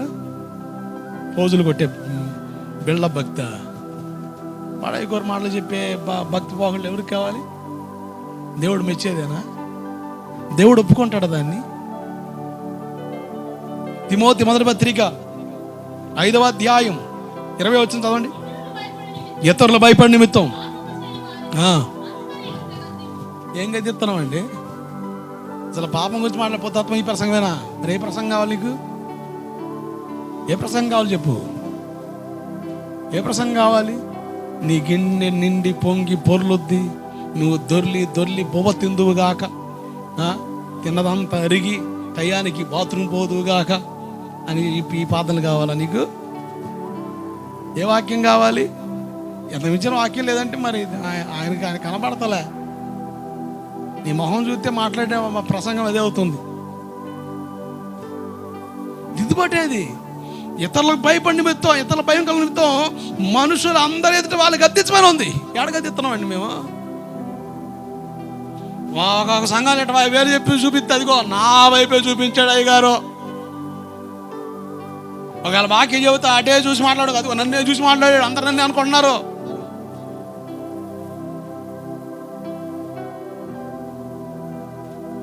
ఒకవేళ ప్రసంగం అయిందనుకోండి, విచిత్రమైన మనుషులు ఉంటారు. అక్క చర్చికి వచ్చి ఈరోజు రాలేదా? అయ్యగారు ఈరోజు మొత్తం నీకోసం చెప్పాడు. ఏది అయ్యగారు మొత్తం నీకోసం చెప్పాడు, కొండ మొదలు కొట్టి మాట్లాడాడు. ఏది నువ్వు చెప్పేది? పిశాచివా? సంఘానికి క్షేమం కలుగుతుందా, నష్టం కలిగిస్తున్నావా? ఎంత దారుణం అండి. మా పాస్టర్ గారు కన్నాపురం ప్రార్థన పెట్టేవాడు, అన్యుల మధ్య మన విగ్రహారాధికులు. ఇది సాక్ష్యం విని కొంతమంది రక్షణలోకి వచ్చారు. మేము చక్కగా ఆసక్తి కలిగి ప్రార్థనకి వెళ్ళేవాళ్ళం. మా బావగారు వాళ్ళు ముందర వెళ్ళిపోతే నేను దొంగచాటుగా దాక్కొని రాత్రులు ప్రార్థనకి వెళ్ళేవాడిని. నేను ఉన్నట్టుగానే మొత్తం ఏర్పాటు చేసి అలికి లేకుండా వెళ్ళిపోయేవాడిని. మా నాన్నగారు రాత్రులు కాపలా కాసేవాడు. ఆయన వచ్చేపాటు 10:10:30 11 అవుద్ది. కన్నపురంలో కూడా పొలాలు ఉన్నాయి. మళ్ళీ రోడ్డు మీద వచ్చి ఆడ ఎదురవుతాడని ఆ చీకట్లో పొలాల గట్లు దాటుకుంటూ వెళ్ళేవాడిని. ఫోన్ లైట్ లేదు, ఏమి లేదు, టార్చ్ లైట్ కూడా లేదు.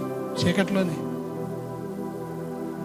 1 కిలోమీటర్ లోపు ఉంటుంది ఆ ఊరికి డిస్టెన్స్. మేము వెళితే మా సేవకులు ఏం చేసేవాళ్ళంటే మేము మళ్ళీ తెల్లారుజామునే 4:30 లేచి మా పాస్టర్ గారితో కలిసి అందరం 1 కిలోమీటర్ లెక్కలు ఉండే కొండకి వెళ్ళి ప్రార్థన చేసి వస్తాం. దాంట్లో కూడా నేను పాలిభాగస్తుండే. బైబిల్ కనబడితే మా నాన్న చూసి అరుత్తడేమని బైబిల్లో నేను చొక్కా లోపల నెట్టుకునేవాడిని.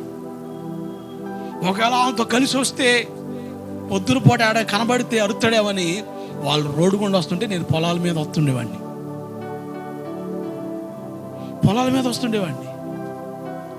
ఆదివారం వచ్చి అందరు చర్చిలో ఉంటే నేను తుప్పల్లో దాక్కుని వాక్యం వినేవాడిని.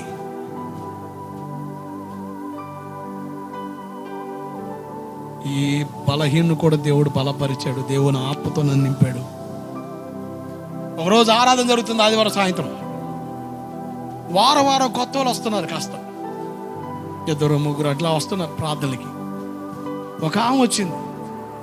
ఆమెకు ప్రార్థన అంటే అవగాహన లేదనుకుంటా. అందరూ ఆరాధన చేస్తున్నా కళ్ళు తెరిచి చూస్తా నవ్వుతా ఉంది. మేము మధ్యలో తిరుగుతా ఆరాధన చేస్తుంటాం. మా బావగారు పాటలు పాడుతుంటే వాళ్ళతో కలిసి పాడుతా, నేను కూడా వాళ్ళ మధ్యలో తిరుగుతా ఆరాధన నడిపిస్తూ ఉంటాం. ఇవి కళ్ళు తెరిచి అవుతుంది. నేను ఆ కళ్ళగా వెళ్ళగానే నాకు తెలుగు కూడా మాట వచ్చింది, వ్యభిచారం మానుకో, ఇప్పటికే తేడా పడ్డావు, దేవుడు నీకు మేలు చేస్తాడని. ఆ మాట పక్కనున్న మా బావగారు అది చెప్పేది, నాయన ఆ చర్చికి రాదురా బాబు, అరే అసలు ఆ చర్చికి వెళ్తే అట్ట అన్నారని చెప్పి టౌన్ చేస్తే ఏముంది, ఇక పాస్టర్ గారు నడుపుతారు అని నాకు టెన్షన్ మొదలైంది. ఓరా చూసుకుని అంటేనే ఆమె చూడగానే వ్యభిచారమా అని డైరెక్ట్ చెప్తే ఆమె ఎవరో తెలీదు, ఎప్పుడు చూడలేదు. ఆ మాట అనగా టెక్కి మరి కళ్ళు మూసుకుందాను. ఈ చూసి టెక్కిమని కొట్టి చెప్పగలరా అలా ప్రార్థన రారా అని నాకు ఆదివారం అంతా టెన్షన్. కానీ ఆశ్చర్యం తెలుసా, ఆ రోజు నుంచి ఆమె ప్రార్థనకి రావడం మొదలుపెట్టింది.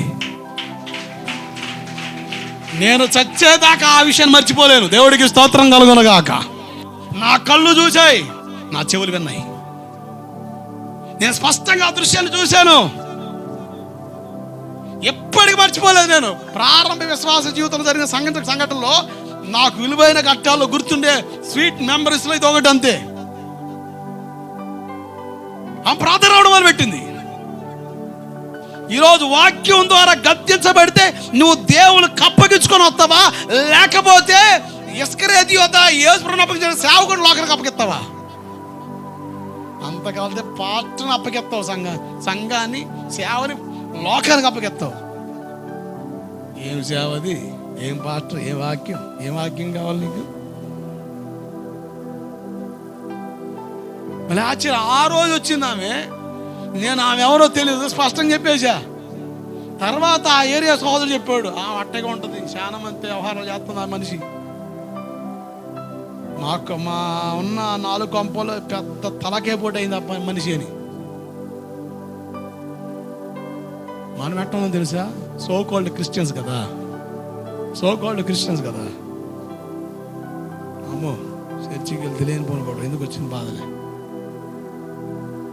అంటే పాపాన్ని చురుకొని బతికేస్తావు. వ్యాధులు వస్తే దేవుడు కావాలి, బాధలు వస్తే దేవుడు కావాలి, కష్టం వస్తే దేవుడు కావాలి, తీరిన తర్వాత దేవుడితో పని లేదా? దయచేసి అట్లా ఉండొద్దు.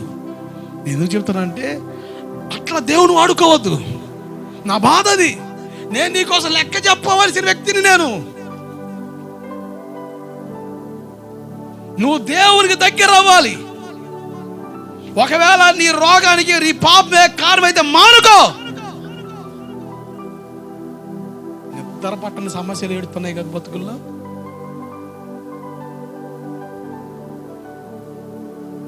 నీ రోగమేగా, దానికి మూలం నీ పాపమేగా.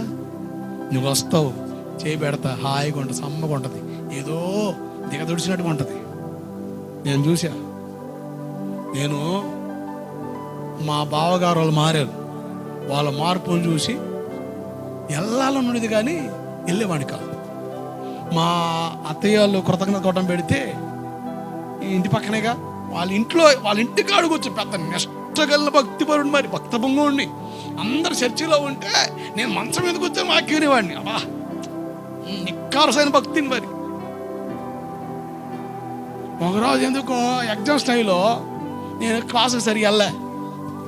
సరే అని పుసుకుని ఒకరోజు ప్రార్థన పోతిని. ఆ వారం పరీక్షలు భలే రాశా. వామో ప్రార్థన కీర్తి బాగుందే అని పరీక్షలు అన్నప్పుడల్లా ప్రార్థన పోతా. ఆ రోజు చదవను, ఎవరే చెబితే వాళ్ళు మొక్కలు చూస్తూ ఉంటాను. అసలు భక్తి భలే ప్రదర్శిస్తాను. ఒక 6 నెలలు జరిగిందండి. నాకున్న అలవాటు ఏంటంటే టీవీ పిచ్చి, సినిమాలు బాగా చూసేవాడిని. టీవీ ఇంట్లోనేగా, ఇంకేం పని ఉంది. ఏడదాకలు ఎక్కెళ్ళింది అంటే దొంగసాటుగా సినిమా హాల్కి వెళ్ళేవాడిని. సినిమా హాల్కి వెళ్ళి స్పెషల్ క్లాస్ అని పేరు చెప్పి ఏడ తేలేవాళ్ళం అంటే సినిమా హాల్లో తేలేవాళ్ళం. దేవుడు ఒక దెబ్బ కొట్టాడండి.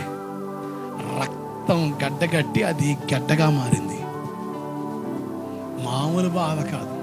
మా ఫ్యామిలీ డాక్టర్కి మా ఇంట్లో 20 రోజు వారం పేషెంట్ ఎవరంటే నేనే. ఏదో ఒక బలహీనత. ఎందుకంటే పుట్టినప్పుడు చిన్న అరచేయి అంత పుట్టా నేను. వ్యాధిగ్రస్తుడిని. దేవుడు కనికరించమని నేను బతికేవాడిని కాదు. ఇప్పుడు పెంట తిప్పలో పడేసేవాళ్ళు నన్ను. మా ముసలమ్మ చెప్పిందట, పిల్లలు పట్టరేందిరా, అరచేయమ్మ ఏం పెడతావు, డబ్బులు దాన్ని బతకడం చెప్తుంది కదా డాక్టర్. దెబ్బల్లో పడేయండిరా, వాళ్ళు పడతారులంటే మా నాన్న నా మీద కనపరిచిన ఆ ప్రేమ. మా తాతగారులు అప్పుడే రక్షణలోకి వచ్చారు. మా తాతగారి ఫ్యామిలీ డాక్టర్ క్రిస్టియన్. ఆయన దగ్గరికి వెళ్తే ఆయన రోజు మీ ఊరికి వచ్చే బస్సు ఎక్కి పొద్దున్నే మా ఇంటికి రండి, హాస్పిటల్కి వద్దు, నేను రాసిస్తే మేము ట్యాబ్లెట్స్ తీసుకుని వెళ్తాం కదంటే లేదు, రోజు రండి అని. రోజు వస్తే ఏం చేసేవాడంటే నన్ను తీసుకొని గదిలోకి వెళ్ళి నన్ను పట్టుకొని ప్రార్థన చేసి ట్యాబ్లెట్లు వేసి ఆయన స్వచ్ఛందంగా ఆయన చేతులతో నాకు వైద్యం చేసేవాడు. ఆ సిరప్ ఇచ్చిన బిల్ల ఏది వేసినా ఆయన చేతుల మీదకి. నేను సేవకు వచ్చిన తర్వాత మా అమ్మకి అక్కింది. వీడు చిన్నప్పుడు చచ్చిపోతాడు అనుకుంటే ఒక డాక్టర్ దగ్గర తీసుకెళ్తే ఆ డాక్టర్ ప్రార్థన చేసి ఇచ్చాడు, ఆ ట్యాబ్లెట్లు ఏమని ఇప్పుడు పని చేస్తున్నాయి ఏందని. అది అప్పుడు దా నాకు తెలియదు ఈ వ్యవహారం. ఓహో ఎట్టొచ్చిందా పని అని. అప్పుడు నా కథలో పోతే చెప్పారు, అలా ఎంత ఉన్నవరా నువ్వు, దెబ్బలో పడేయాలి. శరీరం అంతా వ్యాధిగ్రస్తం, బలహీనమే. కానీ ఆశ్చర్యం తెలుసా, నా దేవుడు నన్ను తాకిన తర్వాత మరలా నా దేహాన్ని ఏ వ్యాధి తాకలేదో. ఆమేన్. నాకు కూడా జ్వరం వస్తుంది. జ్వరం వచ్చినా ట్యాబ్లెట్ కాదు, దాన్ని ఏదో చేసి నా ఒంట్లో ఉన్న జ్వరాన్ని బెదరగొడతా. ఇప్పుడు వచ్చే జ్వరాలు కాదు, వేడెలా పొంగి ఓవర్ హీట్ అయి కలిగే వాటిని జ్వరాలని ఇబ్బంది పడే పరిస్థితులు. కొన్ని ఇప్పుడు వచ్చే జ్వరాలు మొత్తం కూడా వైరల్ ఫీవర్సే. వస్తే జ్వరం అంటే అది బయట పడితే టైఫాయిడ్, మలేరియా, డెంగ్యూ ఏదో బయట అది జ్వరం అంతే. దాని రూపం కూడా మారిపోయింది. కారణం ఏంటి? మన పాపం పెరిగిపోతుందండి. తారస్థాయికి వెళ్ళిపోతుంది పరిస్థితి.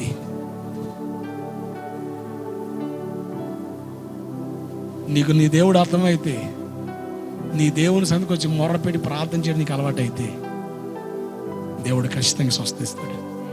నాకు ప్రతిసారి గొంతు నొప్పి వస్తుంది, థ్రాట్ పెయిన్, గొంతు నొప్పి విపరీతమైన కొట్టకుండా మిగలేను.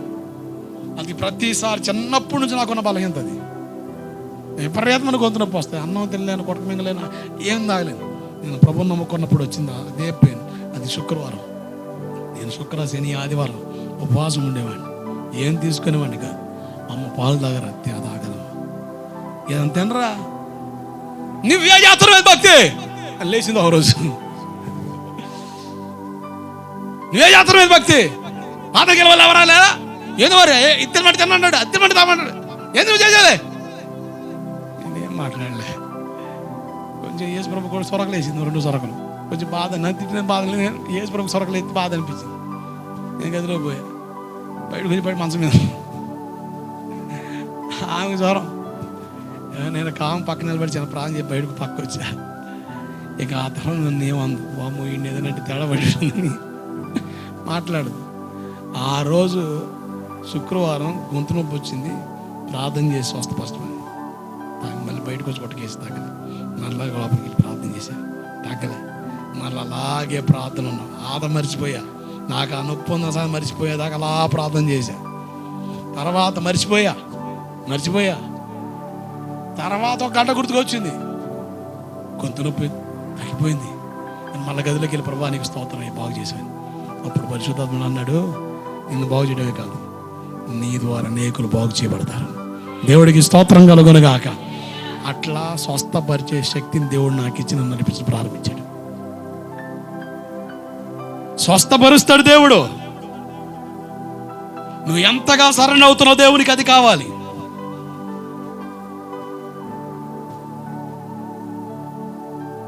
నువ్వు దేవుని దగ్గరికి వచ్చి ఒప్పుకోలు చేయకపోతే నీకున్న సమస్య పోదు. నేను మరలా చెప్తున్నాను, నేను చూసా, అటువంటి కేసెస్ చూసా. ఒప్పుకోలు చేయి, దేవుడు బాగు చేస్తాడు. దేవుడు బాగు చేసిన తర్వాత మరలా యాసలేసావా, మరెక్కువ కీడు నీకు కలగకుండా ఇకను పాపం చేయదంతే. మరెక్కువ కీడు కలగకుండా నువ్వు పాపం చేయదు.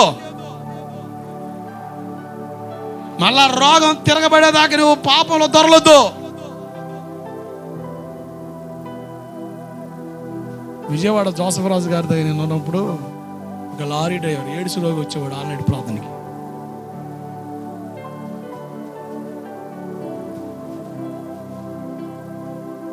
నేను ఆల్రెడీ ప్రార్థనలో ఆరాధన చేసి ప్రార్థన చేయడానికి నాకు ఇచ్చిన ఒక పోర్షన్. ఆరాధన చేస్తున్నప్పుడు అన్న చెప్పారు, ఫిని బాబు ఆ అబ్బాయికి కొంచెం ఏడుస్తుంది, కొంచెం ప్రార్థనలు పెట్టండి. సరే ప్రార్థన. ఆశ్చర్యం, అతని పరిస్థితి కొంచెం అధ్వానంగా మారుతూ ఉంది. దేవుడు అద్భుతం బాగు చేశాడు ఆ వ్యక్తిని. ఆ వ్యక్తి ఈయనతో అన్నాడు, అన్న నేను మిగతా రోజులు రాలేను, ఆల్రెడీ ఖచ్చితంగా హాజరవుతాను. నేను మిగతా రోజులు కొంచెం జర్నీస్లో ఉంటాను, లాంగ్ జర్నీస్లో కనుక మళ్ళీ తిరిగి వచ్చేప్పటికి మళ్ళీ ఈ టైం టచ్ అవుతున్నా. కానీ ఆల్రెడీ సరే దాదాపు 3 నెలలు 4 నెలల తర్వాత చెకప్ చేస్తే ఏ హాస్పిటల్ అయితే ఇతనికి HIV ఉందని, పాజిటివ్ ఉందని చెప్పారు, అదే హాస్పిటల్ యాజమాని చెప్పిన విషయం ఏంటంటే, నీకు ఆ వ్యాధి లేదు. దేవుడికి స్తోత్రం కలుగునుగాక. ఒప్పుకోలు చేసే ప్రార్థన, దాని బలం నీకు అర్థం అవ్వాలి. నీ వ్యాధికి కారణం నీ పాపం అయితే నేను మొత్తుకొని చెప్తున్నా, దండం పెట్టి చెప్తున్నా, పాపాన్ని ఒప్పుకొని విడిచిపెట్టు. నువ్వు ఒక సాక్షిగా మిగులుతావు దేవునికి. నీ సాక్ష్యం దేవుడు కనపరుస్తాడు. నీలాంటి బలహీనులను దేవుడు బాగు చేయడమే కాదు, నువ్వు అనేకులకు సాక్షార్థంగా మిగులుతావు. నా దేవుడు నాకు ఇది చేశాడని చెప్పగలను. నువ్వు బలమైన సాక్షార్థంగా నీ జీవితంలో దేవుడు మేలు చేయగలడు. నువ్వు నిలవగలిగితే నేను దేవుడు ఒక సాక్షిగా వాడుకోగలడు. నువ్వు ఎవరివైనా మనకు ఒక సాక్ష్యం ఉండాలిగా. నేను ఒకప్పుడు ఇలా ఉన్నానంటే దేవుడు నన్ను బాగు చేశాడు, నా పాపమే కారణం. ఒకప్పుడు ఇలా ఉన్నా, ప్రభు నమ్ముకున్నాను, దేవుని దగ్గరికి వచ్చిన కూడా అలాగే ఉంట కొనసాగుతున్నాను, దేవుని వాక్యం ద్వారా పట్టబడ్డాను, సరి చేయబడ్డాను, నా వ్యాధి నన్ను విడిచిపోయింది. అని ఘనంగా నువ్వు చెప్పగలవు. ఆ స్థితిలోనికి నువ్వు నిలబడాలంటే దేవుని చిత్తం. రకరకాల వ్యాధులతో బాధపడుతున్నారండి వీళ్ళు. ఎన్ని ట్యాబ్లెట్లు వాడినా తగ్గట్లే, ఎన్ని ట్రీట్మెంట్లు వాడినా తగ్గట్లే.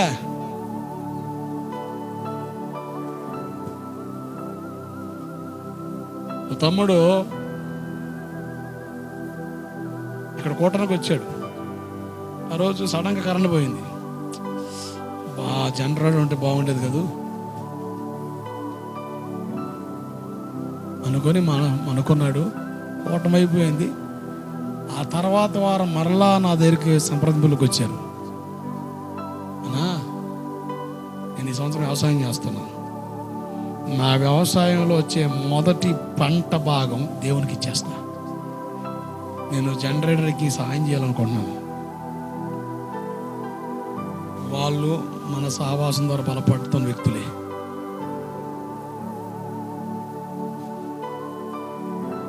సరే, పంట చేతికి వచ్చింది, బాగానే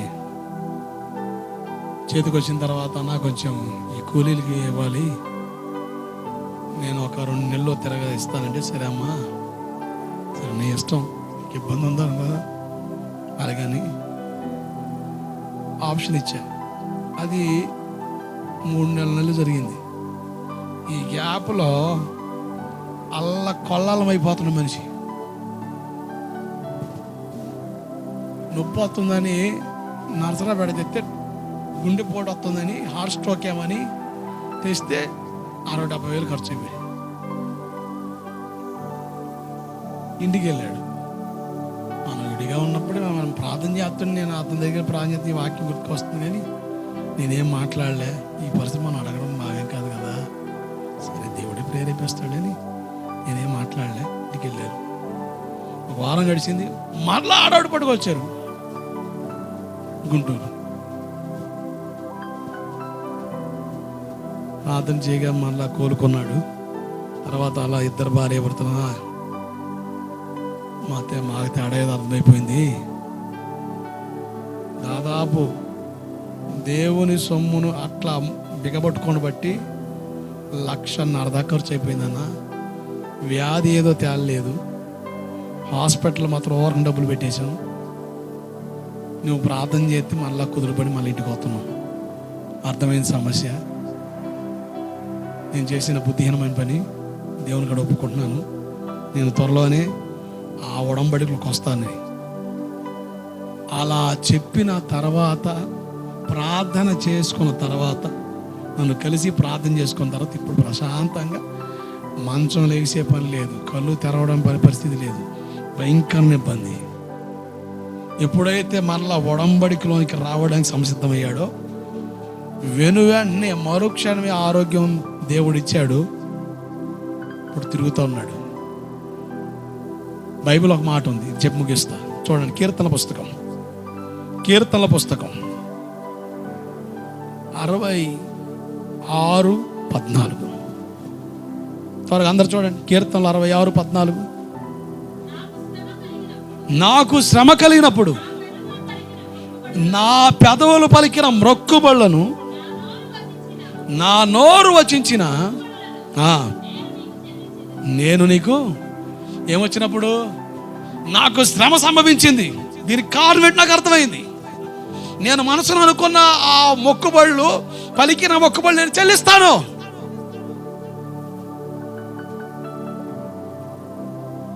ఇట్లా ఉండగా మధ్యలో మాచర్ల మళ్ళీ నడిపోయారు. ఆడ అడుగులు ఎవడు ఉన్నాడంట, వాడికాడ పట్టుపోయిన మాంత్రికుడు దగ్గరికి. వాడనంటే, నీకు శాతబడి చేశారు, నేను తిరగేస్తా అన్నాడు. ఆశ్చర్యం ఏంటంటే, వాళ్ళ అమ్మోళ్ళు వీళ్ళకి ఏ వాళ్ళ కింద వచ్చినా ఎప్పుడు కూడా తాయితులు కట్టడం కానీ, మాంత్రికులు వైపు తిప్పడం కానీ ఎప్పుడు చేయలే. వీడికి అసలు నమ్మకం ఉండదు. అసలు లేదు, వద్దు అని చెప్పి అతను అసలు ఏం అర్థం కాని పరిస్థితిలో ఇక నీరసంగా కళ్ళు తెరం పరిస్థితులు ఉంటే ఏదో కట్టారు. ఇంటికి వచ్చిన తర్వాత ఎవరు కట్టమన్నారు ఇదంటే ఓడవికి పడేశాడు. ఎవరు చేశారు చేతబడి? ఒడంబడికలోకి వచ్చాడు, ప్రశాంతం తిరుగుతున్నాడు. ఏ బడిలోకి పోయాడు మనోడు? విచిత్రం. కాకపోతే నేను అంటాను, మాంత్రికుడు నా మాట నమ్ముతున్నావు కదా, దేవుని మాట ఎందుకు నమ్మలేకపోతున్నావు? అంటే మాంత్రికుడు అంటే దేవుడు కాస్త తక్కువడా? పవర్ ఏమైనా కొంచెం డౌన్లో ఉందా? ఈ సంవత్సరం ఏమైనా కొంచెం పవర్ తగ్గిందా? ఏమైనా ఎలక్షన్ పెడితే ఓడిపోయాడా?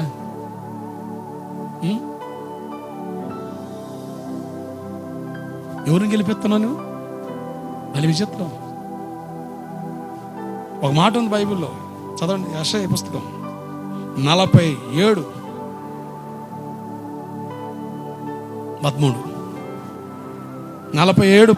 నీ విస్తారమైన యోచనల వలన నీ వలిసి ఉన్నావు.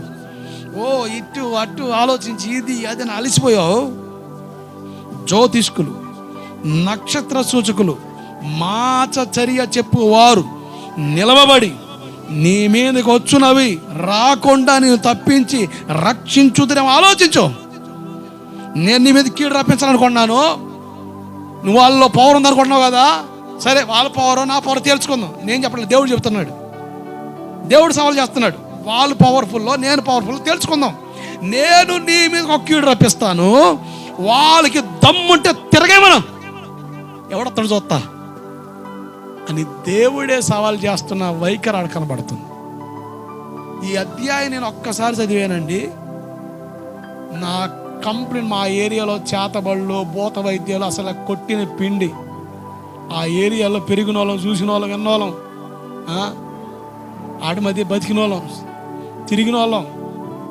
ఎప్పుడైతే ఒక్కసారి ఈ అధ్యాయం చదివానో అసలు వాటి మీద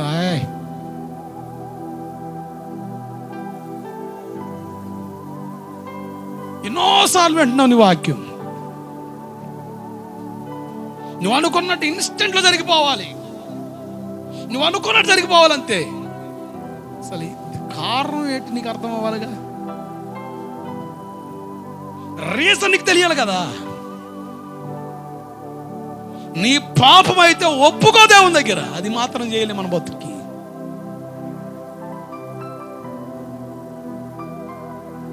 నీ లోపాన్ని ఒప్పుకో దేవుని దగ్గర, సరి చేసుకో దేవుని కాడ.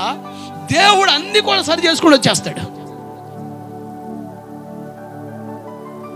నీలో దిద్దుబాటు లేకుండా నువ్వు ఎంత తిప్పలు పడ్డా ఆ సమస్య తిరగబడుతూనే ఉంటుంది.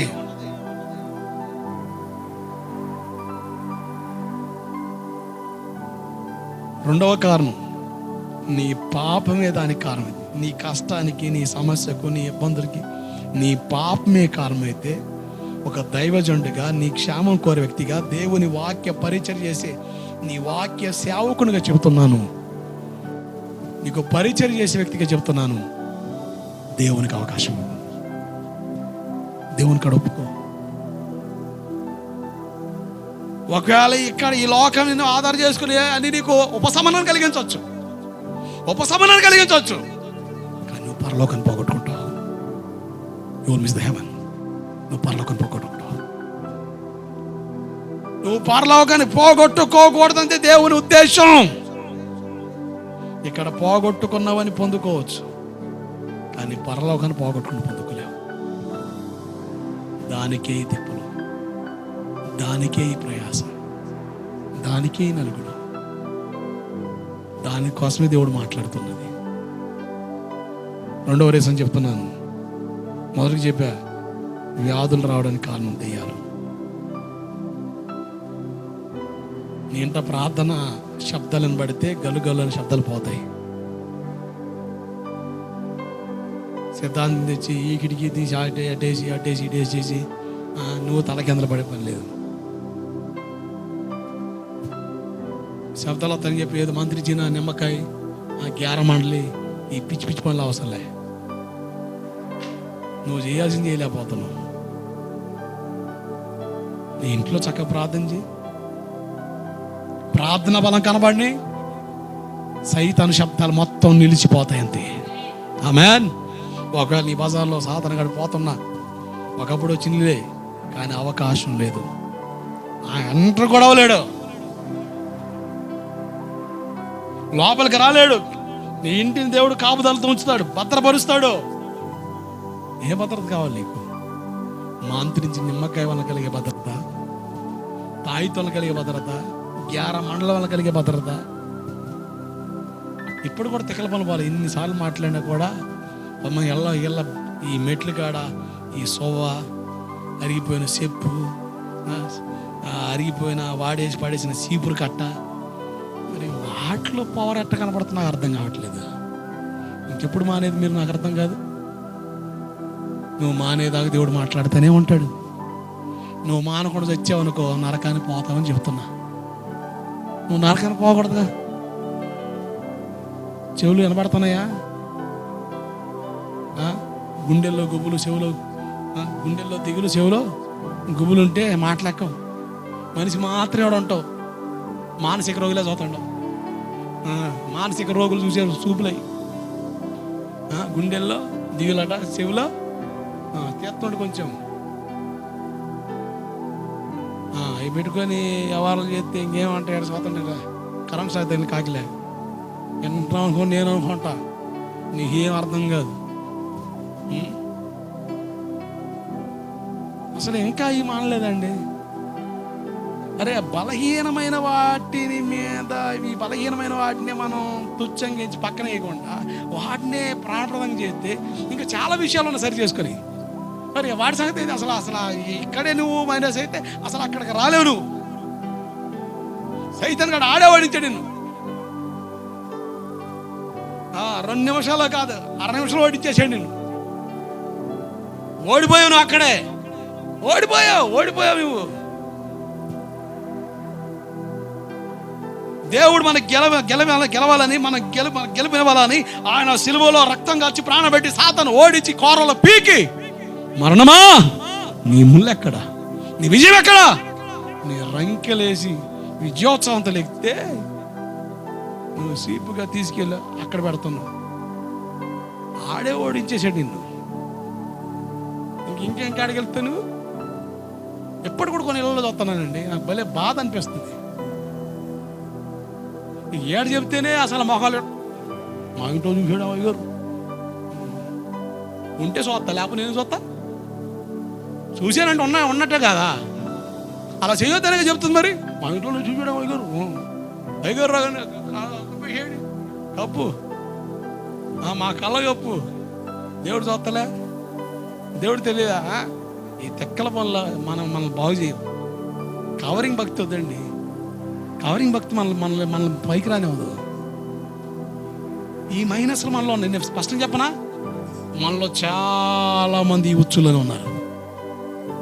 అందుకనే దేవుడు మరలా మరలా మరలా మాట్లాడుతూనే ఉంటాడు. ఎందుకో తెలుసా? మారాలి, లేదంటే ఈ రెండిట్లో ఆప్షన్ ఎంచుకో. మారిపోయావా ప్రభుతో ఉంటాం, మారకుండా పోతే మాత్రం మాయమైపోతావు, నరకాన్ని పోతావు. అంది నా బాధ, అంత మించింది లేదు. ఇక నేను అర్థం చేసుకో, దేవుని ఆలోచన గ్రహించు. కొంతమంది విశ్వాసులు ఉన్నారండి, నా పిల్ల చచ్చిన పరలే, మాంత్రికుడు అసలు అవసరం లే, ప్రార్థన చేస్తాం, దేవుని కాడ మొర పెడతాం, దేవుని కాడ కనిపెడతాం, దేవుడు చేస్తే చెయ్యాలి, లేదంటే అట్టుంటాం. అది అనిపిస్తుంది. నేను చూస్తే సైతానా అనిపిస్తుంది. నువ్వు అదే ఇది అంటుంటే ఇంక నీకేం చెప్పేది? ఎలుగుతుందా బుర్రా? ఒక తండ్రిగా చెప్తున్నాను, మీ క్షేమం కోరే వ్యక్తికి చెప్తున్నాను, మిమ్మల్ని ఆరోపణ చేయట్లే. అవి వద్దని దేవుడు చెప్తున్నాను. వాటికి మనం ప్రోత్సహించకూడదు, వాటిలో పాలిభాగస్తులు ఉండకూడదు. అది మనకి నష్టాన్ని కలిగిస్తుంది. నీ పాపమే నీ రోగానికి కారణమైతే ఒప్పుకో దేవుని కాడ. అది ఏ రోగమైనా నీ దేహాన్ని విడిచి వెళ్ళిపోతుంది. మోకరించిన ప్రార్థన చేద్దాం.